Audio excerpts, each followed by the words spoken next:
6 men. I'm soaking wet, hundreds of miles from anywhere. One tiny wooden boat.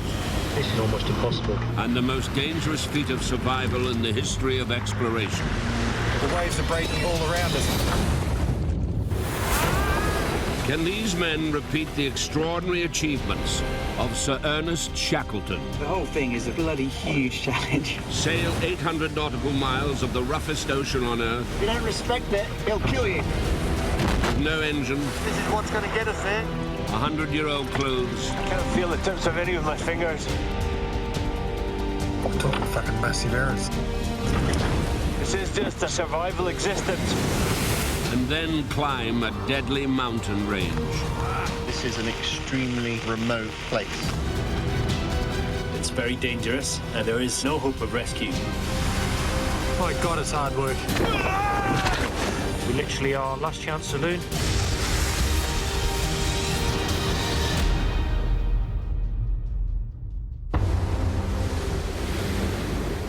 South Georgia. A barren outpost of ice and rock in the middle of the South Atlantic.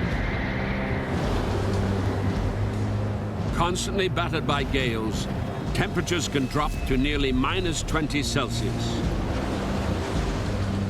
In 1916, crossing this desolate island was Sir Ernest Shackleton's only hope of survival.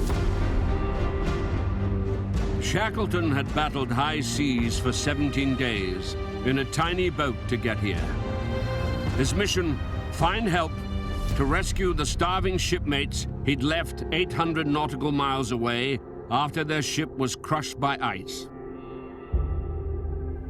Is Shackleton one of the greatest expedition leaders?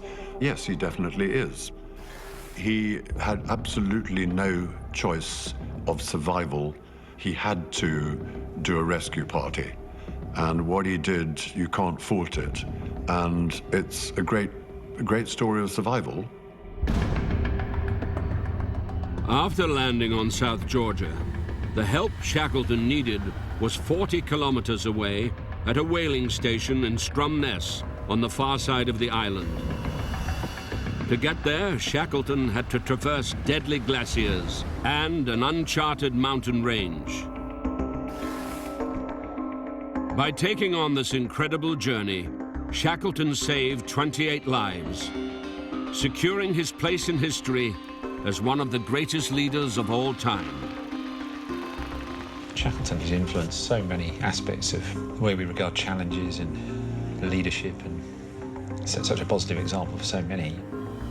I want to honour him. I'm trying to replicate exactly the same journey. It's the biggest expedition you could undertake. Expedition leader Tim Jarvis wants to understand what Shackleton went through to save his crew, and to see if modern man can do the same. The final stage in this ultimate survival test is to traverse the crevasse-scarred wasteland of South Georgia.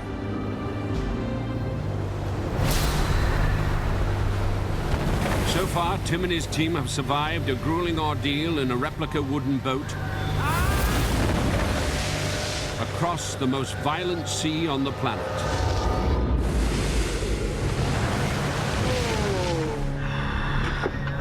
We're pretty bad, really. Constant immersion in salt water has taken down sailor Nick Bubb. You could do irreversible, permanent damage. And cameraman Ed Wardle. You should not go up that mountain. Once on South Georgia, dissent spreads among the remaining team members, worried about crossing the island in bad weather. Conditions as they are, we shouldn't be setting foot on the nose. And for me, that's the bottom line. Joe, please, just don't talk across me. Just listen to what I'm saying. This is South Georgia. It's not fucking Brighton. Antarctica is one of those places where you think you have it worked out, but you're always surprised. The original 6-man crossing team is now down to 4. Tim and Royal Marine Baz Gray are using 1916-style clothing and equipment, trying to recreate Shackleton's experience right down to the smallest detail. What I've got on my feet is a completely useless, damp, wet pair of leather boots, with a load of screws crammed through the bottom, so To stop me slipping down on ice. The low-tech gear will make the crossing extremely difficult.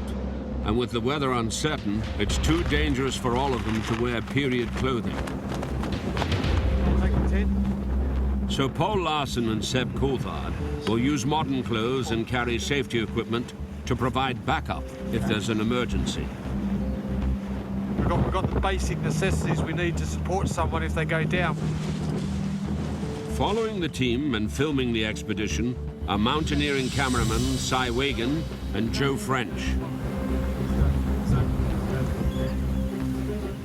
For the mountain crossing to come, expedition leader Tim puts Sergeant Major Baz Gray in charge. Baz's day job is teaching commandos to be mountain leaders. Tim brought me into this expedition, you know, and I will do my job during this expedition as I promised him I would, to get the team through that mountain range. But he's got to do it fast. The weather is closing in, and there's barely enough time to make it to their objective, Stromness. So they're aiming to cross the island in 24 hours, compared to Shackleton's 36. This is a window of weather that we feel we have to just take, and it's not great. It's as good as we're going to get. We've just decided to take it. We're ready, it's time.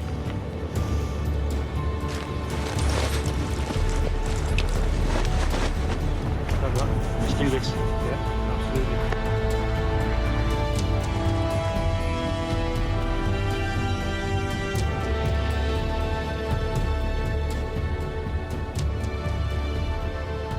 Shackleton would have been so psyched up when they set out to do the journey over South Georgia. They would have thought, well, I'm going to succeed and I'm going to save my men.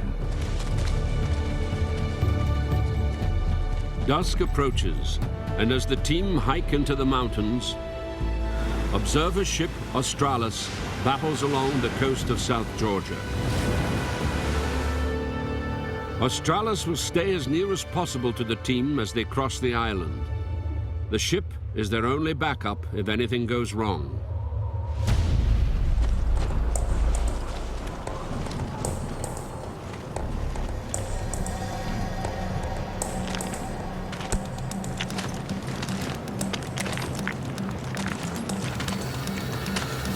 Really getting into serious darkness now. Easy to twist ankles and do knees in and break legs and things like that. The terrain is as difficult now as it was for Shackleton in 1916.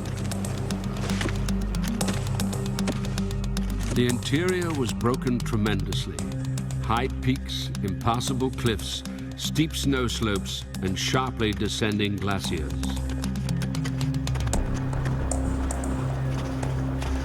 Setting off at night adds to the risk, but means that the team should reach the most dangerous part of the route, the crevasse fields, in daylight.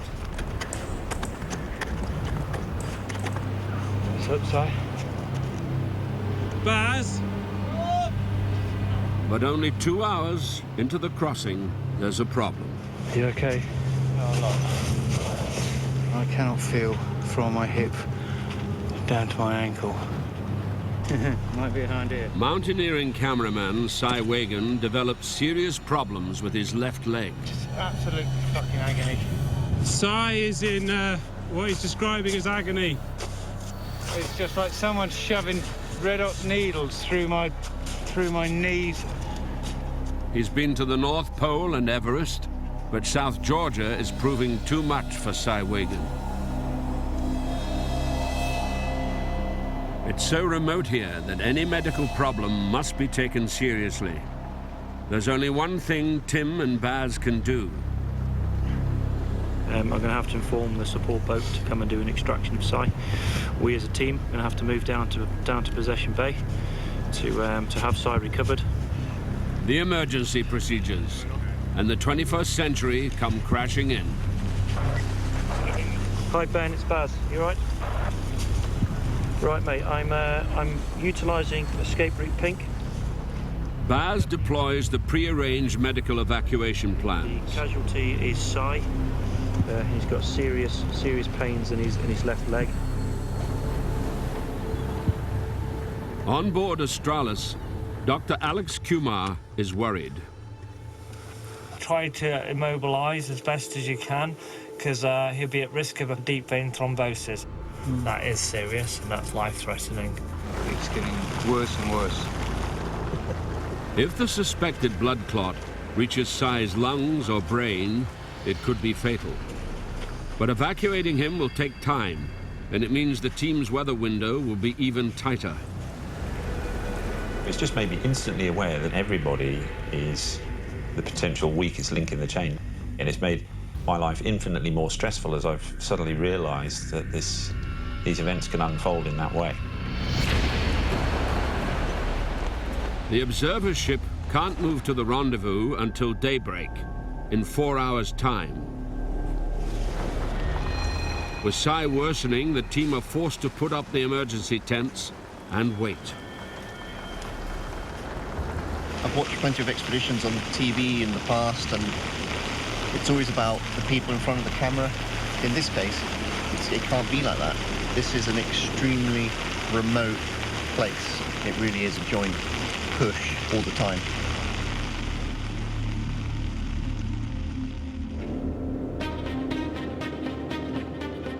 Dawn.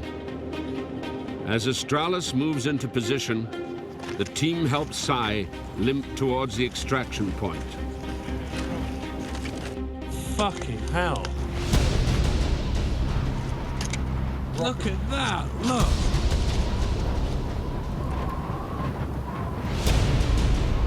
We were told the path down was quite simple. It's not. There's no bloody straightforward extraction point here. Yeah, we're standing up on the cliff looking across at this glacier here, and as it stands we can't make it down to the beach. Over.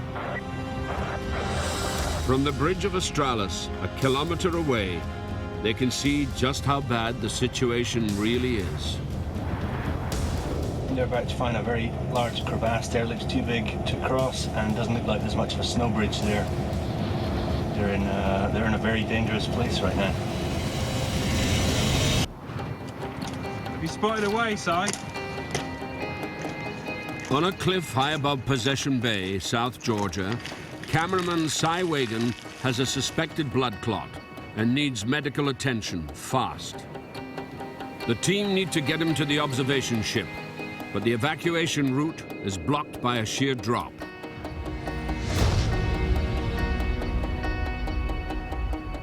From the ship, there's a better view.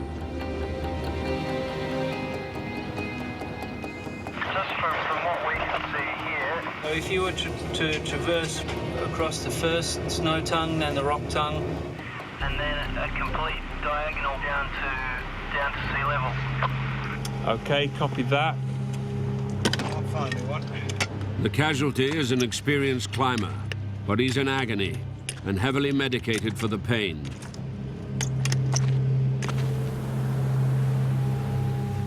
He takes the most direct route that seems manageable.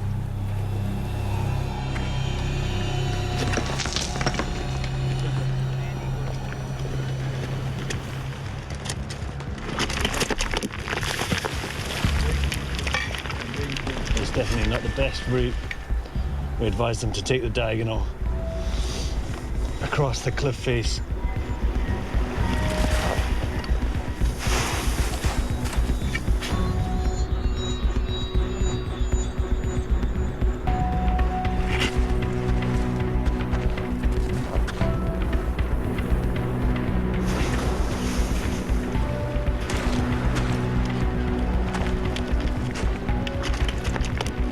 Done it.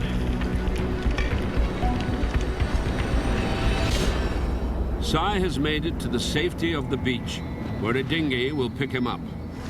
So, Mate, have a good one. I'm so sorry about all this. it's okay. Nice to see you, man.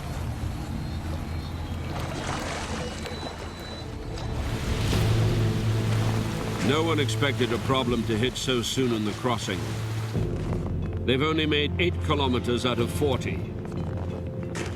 But Shackleton had his own troubles right here, taking a wrong turn towards the coast that added miles to his journey. Our rough chart was inaccurate. There was nothing for it but to start up the glacier again. Shackleton lost valuable time to his mistake, just like Tim and his team are delayed by Si's evacuation.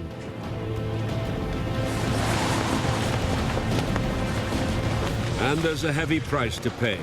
It's now blizzard. It's absolutely horrendous up here. The weather window Baz Gray thought would get them across the island slammed shut. It's actually hailing now. The visibility is very poor. Again, Shackleton wouldn't have moved in this. We can't move in this. There's no way you can survive in this old clothing in such strong winds and rain. You'd be hypothermic and then dead. All they can do is wait. The plan to travel fast and light has failed, but they're not giving up yet. We know what's at stake. We are prepared to take educated risks to make it. Tim and Baz's commitment to experience what Shackleton went through as closely as they can means they can't leave the mountain. But the risks are now so great that Baz decides the support and camera teams should evacuate. Pack up, take what you need, and get yourself down to Australis. It's a really good call from Baz. Get people down.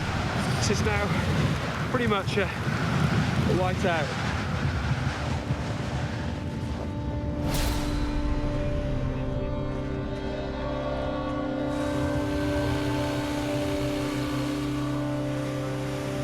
It is wild up there. And we've got two guys sitting in 100-year-old clothing that's now soaking wet, struggling. In the sickbay, Dr. Alex KUMAR examines suspected thrombosis victim WAGEN. The symptoms indicate nerve damage. Painful, not deadly, but he's off the team. And is not today's only casualty. Trenchfoot is on the attack. The injury caused by the extreme cold and wet of the sea crossing has already taken down 2 team members. This time, Seb is the victim. That's completely sort of not So there. my advice is definitely not to go on.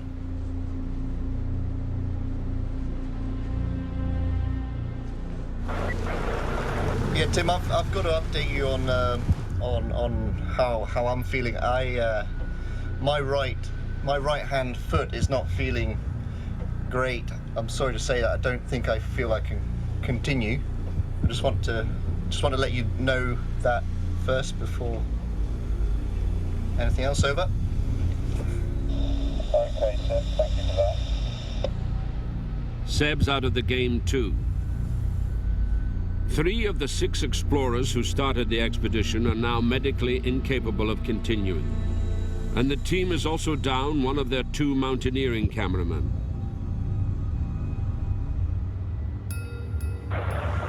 Shore camp, Australis. Paul Larsen is still fit and healthy. He sailed the team across the toughest sea on Earth to get here, but the mountains are not his usual environment, and he's unsure whether to rejoin Tim and Baz for the crossing. It's a very hard call for me to make. I'm eternally optimistic about these things, but I'm starting to move well outside my own comfort level. I would certainly like a more confident, I would either like a lot more experience or a better weather window than we're presented with. Over. Yeah, it's very clear to us the frame of mind that comes in down there, mate, and it's quite obvious that the decision's already been made, regardless of how you say it, that nobody wants to do this.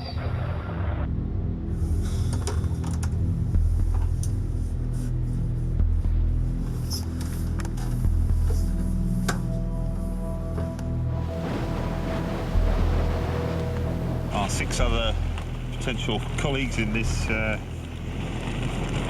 crossing attempt have all, for one reason or another, dropped out. This leaves us in a situation whereby we've got to decide whether we want to do it alone. It's been a pretty tough decision to make. Ultimately, so many people are relying on us to tell this story, and if we see a weather window, we're going to go for it, just the two of us. Crossing South Georgia in a tight weather window without a support team could be a suicide mission. Mountaineering cameraman Joe French has experience of similar situations. I hate to say it, but in the mountain rescue team, I've pulled off plenty of corpses. Yeah. So wearing traditional kit, I think it's almost bordering on madness. Joe and Paul must decide if they're willing to risk their lives for this mission. What's making you want to go so much? Just because, I don't know, I've just had a life where things, you've got to try harder to make things work, and the really reason exceptional things happen is because you keep going when people stop, and it's but one day I'm going to get caught out by it.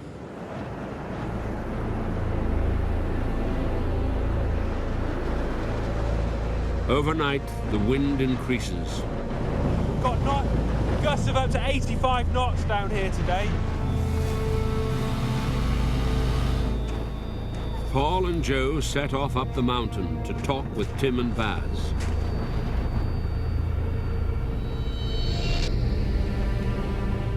They arrive to a scene of devastation.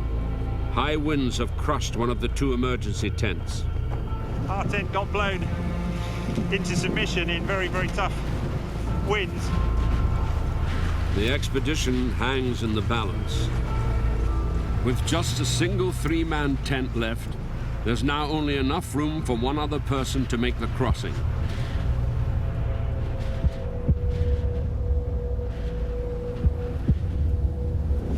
If I really look at it, and I've been giving it a lot of thought, I'm fit and sound, so there's no real excuse for me not to come up here and support the rest of the team. So yeah, I'm going. Paul's decision means Tim's dream now has a fighting chance. You know, as long as I can give them proper support, that's what I'm here to do, so I'm not going to shy away from that. Paul will wear modern clothing, carry emergency support equipment, and also try to film the crossing. It's a massive forward step for us. 3 is far safer than 2 travelling through crevassed terrain.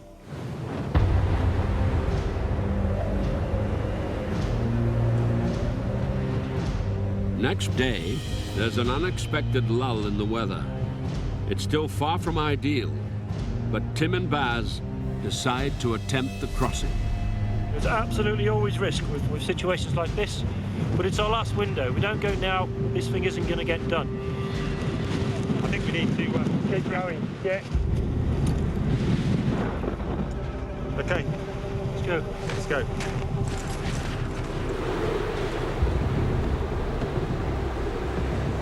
At 5 p.m., turning their backs on the problems of the last week, the team focus on the challenge ahead.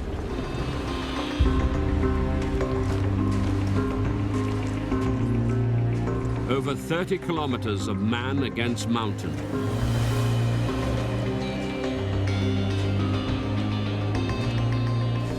I think what they're doing, it's very dangerous, and especially in the clothes that they're wearing, they're in the tightest of weather windows and taking a very big risk.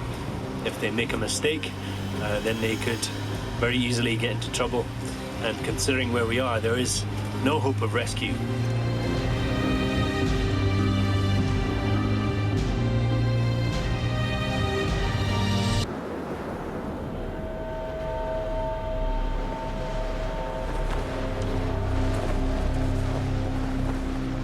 Quite eerie walking over something so white, and then we'll look down and just see this black abyss. It's yeah, very interesting. Tim Jarvis's expedition is crossing the crevasse fields of South Georgia in the footsteps of ERNEST Shackleton. When he traversed the island in 1916, it was completely unexplored and unmapped. We roped ourselves together as a precaution against holes, crevasses, and precipices. And I broke trail through the soft snow.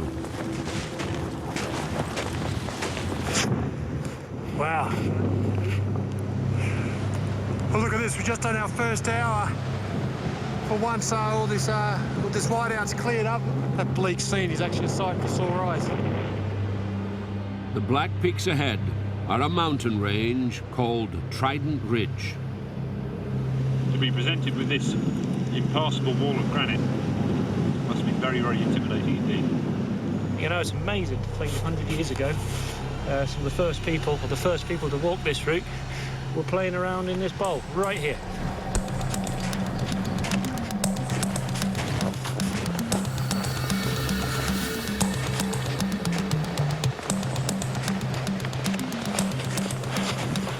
Pace is slowing down a bit as we hit this gradient, this ankle-deep snow. Tim, Baz, and Paul are still exhausted from the 12-day boat journey. And after 5 hours of hiking, they've covered just 6 kilometers. The team reached the crest of their route over the Trident Ridge, but now they face one of Shackleton's biggest challenges. Descending a steep snow slope on the other side.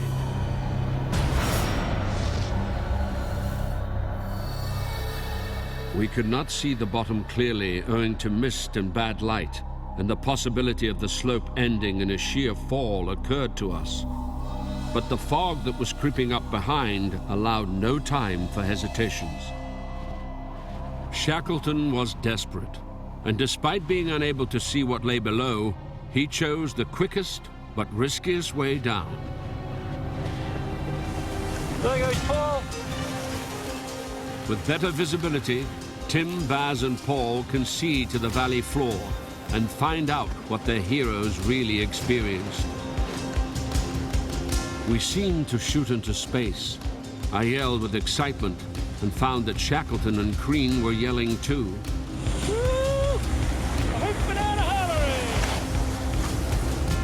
This is a sitting glissade, an established mountaineering technique for descending snow slopes.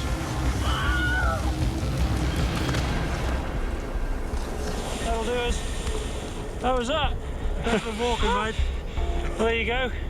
Yeah, that's exactly where they did it. Exactly the same thing. Excellent.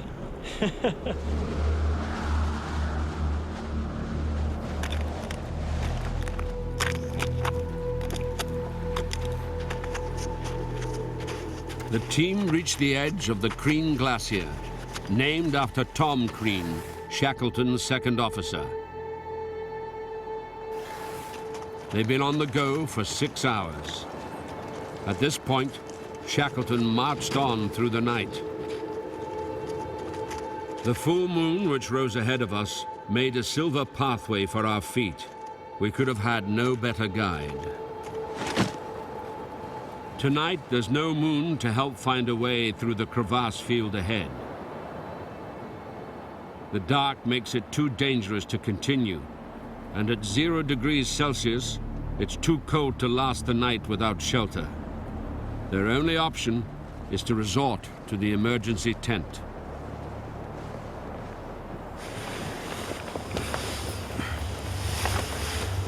How's those boots been treating your feet there, Tim? I have to say they're the worst boots I've ever worn. Right foot, extremely numb. I'm not one to make a fuss, but my toes are fairly bad in that right foot. Don't know why. Frost damage. You've got to watch it. It's a fine line between carrying on and being irresponsible or not carrying on and being describable as gutless.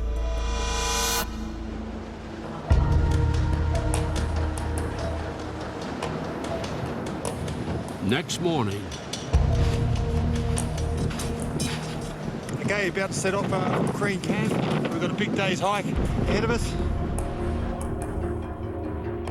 Tim, Baz, and Paul are heading onto the Crean Glacier.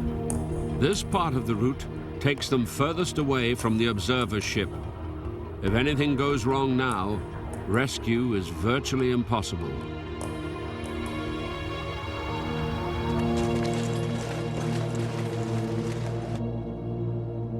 Shit. You okay? Crevasses all around here. But it literally is one step at a time. And just being prepared to protect each other should someone take a fall.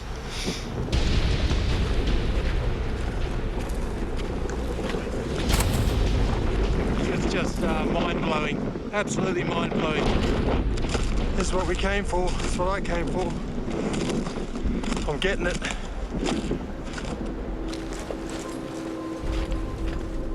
The team make it across the Crean Glacier, but now approach the most dangerous part of the crossing. The Fortuna Glacier, vast, desolate, and riddled with crevasses.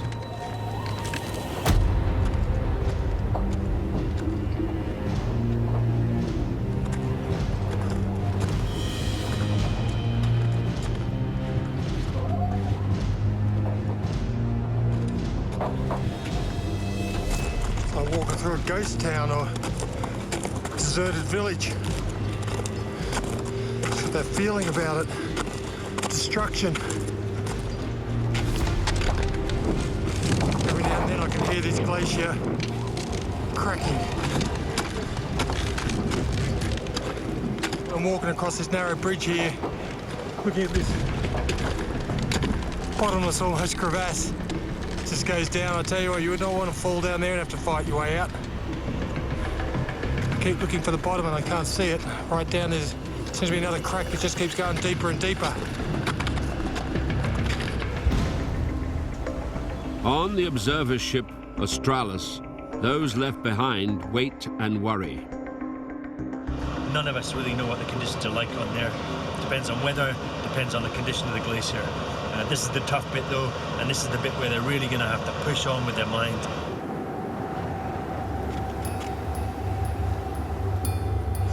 My God, it's hard work. Whew. Okay, well, we're stopped in the middle of a great wide expanse of snow here on Fortuna Glacier. We're going to have something to eat. 9 a.m., hunger and fatigue force the team to stop. It's only just above freezing. The extreme environment attacks their bodies. Looks like a body bag for a foot, Tim. It pretty much is at the moment, I'm afraid. His foot not good. Some severe pain. The little toes, 2 at once. And if I do have to lose a toe, you know. Tim Jarvis already has frostbite from an earlier expedition to the South Pole. He's risking severe and permanent damage. I'm prepared to lose digits. If it's the case of success or failure and you're close and it's a line call, you know, you could make it, but you might lose a digit, I would do it. The team survived the Fortuna Glacier, but now start the long haul up Breakwind Ridge, the last major climb of the route.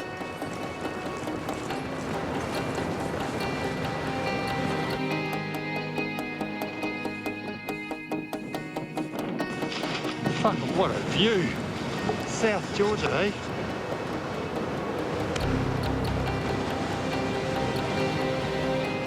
Down there, Shackleton was the end of the road for us. It'd be a hell of a road. Near here in 1916, when Shackleton had been awake for 29 hours, something extraordinary happened.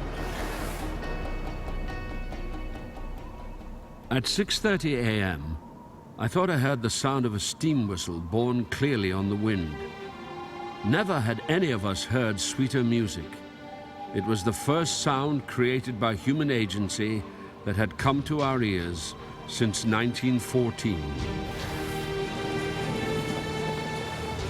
But with Stromness and salvation tantalizingly close, Shackleton and his men found their route blocked once more by a sheer drop.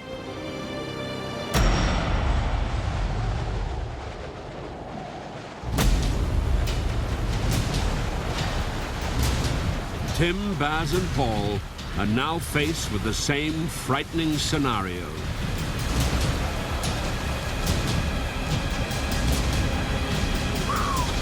What a view! Britain's top Royal Marine mountaineer, Baz Gray, has just descended a sheer cliff face in South Georgia.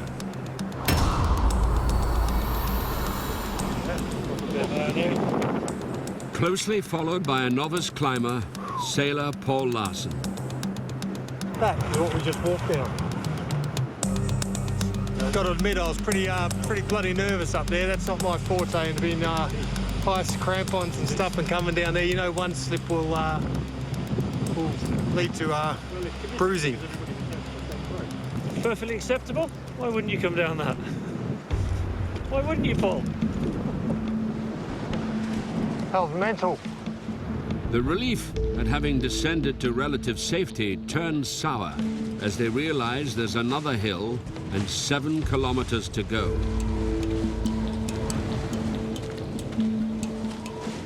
Oh, it's like when you're using a battery drill and it's flat,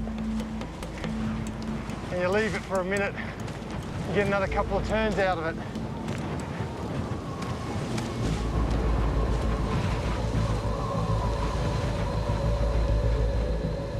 In their exhaustion, the team are closer than ever to understanding what Shackleton and his men went through.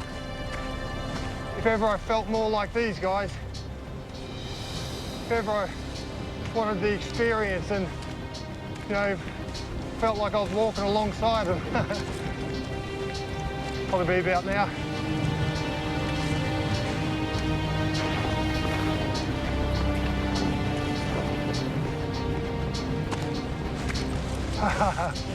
That's it. Okay. Look what I can see. At last, the tin huts of Stromness come into view. I don't bloody believe it. Mate, I thought it'd never come.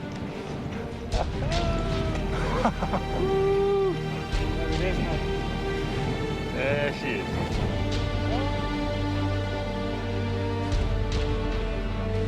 Tim, Baz and Paul have taken 30 hours of hiking to make it this far. Shackleton and his men completed their crossing in 36 hours, but they'd been living rough on an ice floe for 7 months and hadn't seen human habitation for a year and a half. I can't comprehend what it must have been like to them. Civilization for the first time in that length of time, I mean, God, what they've been through, losing the... Can't comprehend it. It's an amazing story. It hasn't diminished at all in my eyes. I'm getting in there. Let's get down there.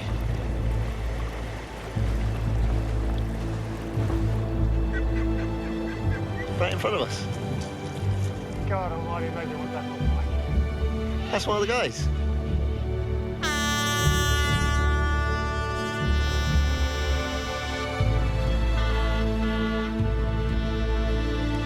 Oh, yeah.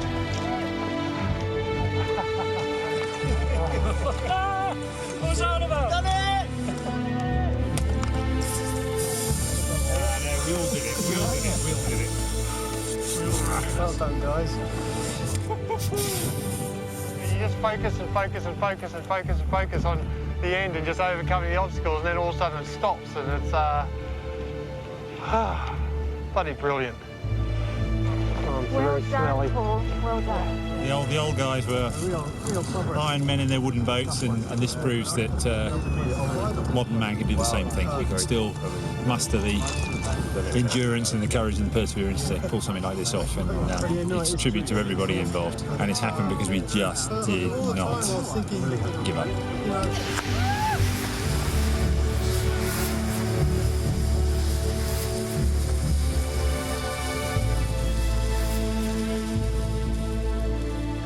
After reliving the most extreme survival story in history, the journey is over for Tim and his team. But in 1916, it took Ernest Shackleton a further 3 months and 4 attempts to finally rescue the 22 men he had left on Elephant Island.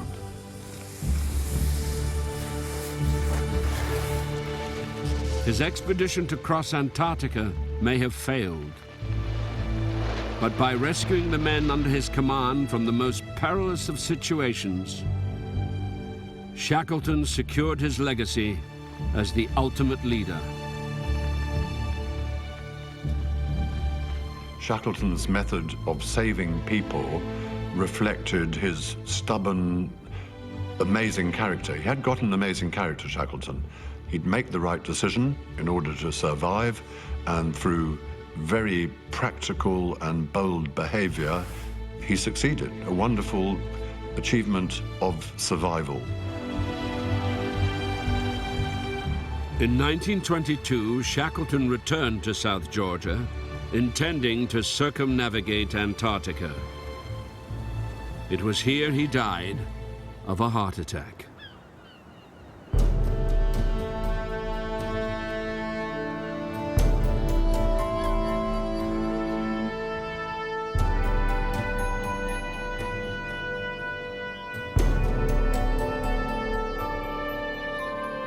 To the boss.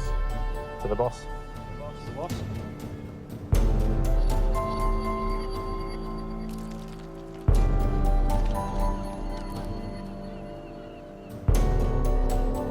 We had pierced the veneer of outside things.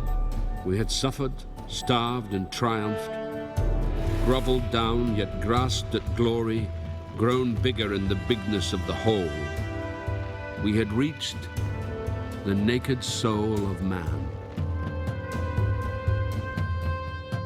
The one thing that stands out for me is the sheer scale of what those men had to put up with. And we've touched the tip of the iceberg of what Shackleton and his men experienced.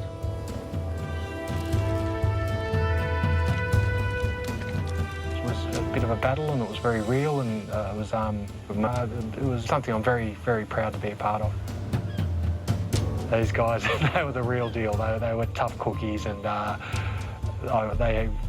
story stands. It was real. It was absolutely real. We've taken ourselves a little bit closer than anyone else has to trying to tell this story accurately. I know what they did now. I know what they felt. I know what they went through. I understand them much more than I did before, and probably more than anybody else outside the 5 men that did it with me. It's one of those life-changing, life-defining events. I think I picked the toughest challenge I could pick, and we've managed as a team to collectively come through it and in some way emulating what he did. In that respect, I feel very proud of what we've done, and that realization is just slowly dawning on me. That's a good feeling.